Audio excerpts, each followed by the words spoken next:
Download file from the description. Extract it.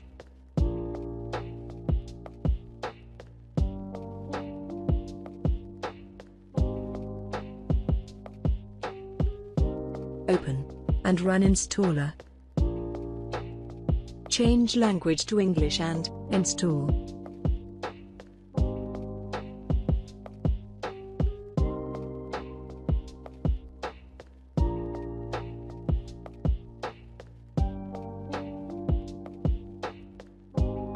There are many trail styles to choose from.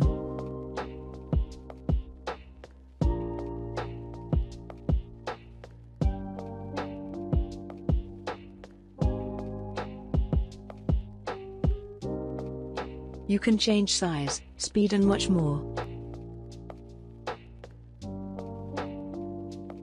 Now let's change cursor. To do that, simply go to Personalization. Select Theme option. Then open Mouse Cursor. Select Browse and select your cursor file, and hit Apply. Thank you for watching. Don't forget to like and subscribe. Hail Vito!